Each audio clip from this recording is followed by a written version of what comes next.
Les bienfaits du soleil, on va en parler tout de suite avec le docteur Stéphanie Mallet de l'assistance publique des hôpitaux de Marseille à l'hôpital de la Timone. Bienfaits et méfaits du soleil, parlons santé.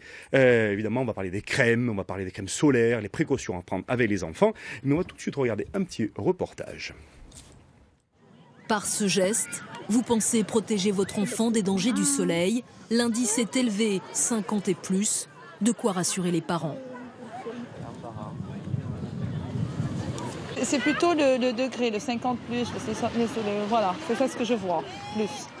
Les autres choses, non, très franchement. Vous pensez que c'est efficace? Je pense et j'espère que c'est efficace. J'espère en tout cas.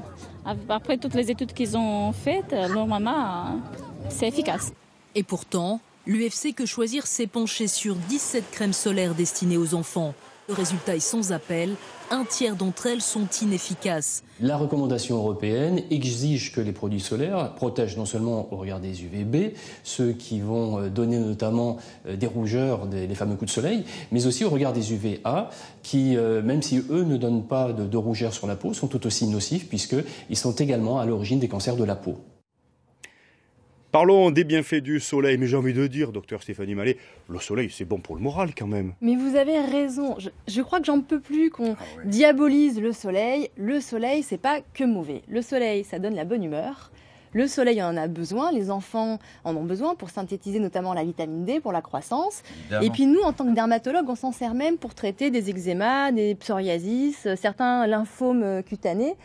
Donc je ne diabolise pas le soleil, mais bien sûr, et c'est pour cela qu'on en parle et qu'il faut se protéger du soleil, le soleil peut aussi avoir des effets néfastes. On connaît le vieillissement cutané, mais bien sûr les cancers de la peau. Alors justement, on a vu dans le petit reportage des mamans qui tartinent généreusement leurs petits-enfants. C'est important, il faut toujours le faire. Alors il faut le faire, mais j'ai envie de dire, on parle de cerise. La crème solaire, c'est la cerise sur le gâteau, c'est pas le gâteau.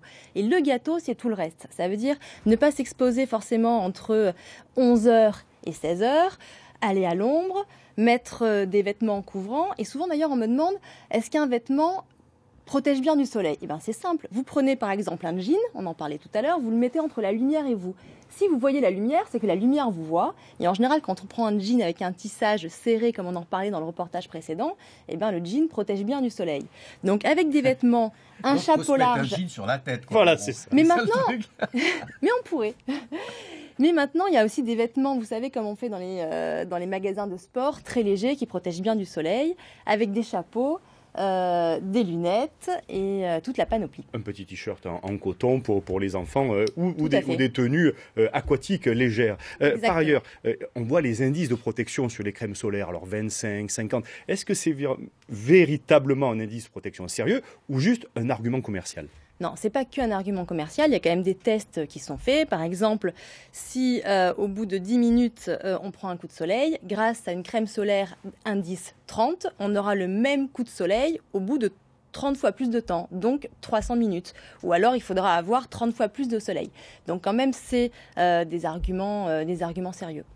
Docteur Mallet, vous êtes dermatologue à l'hôpital de la Timone à Marseille. Il existe des cabines UV officielles pour les traitements. Il y a une quinzaine d'années, c'était la mode dans les cabines pour avoir toujours le bon teint, quelle que soit la saison. J'ai l'impression que c'est un peu passé de mode. C'est pas du tout les mêmes cabines. Voilà. Nous, on fait de la photothérapie et il y avait des cabines d'esthétique avec des UVA assez à forte dose. Et je crois que maintenant, les gens ont bien compris que ces cabines, pour avoir un teint un peu hâlé, bronzé, d'ailleurs, qui ne protègent pas du tout du soleil, sont un facteur de risque de développer des cancers de la peau.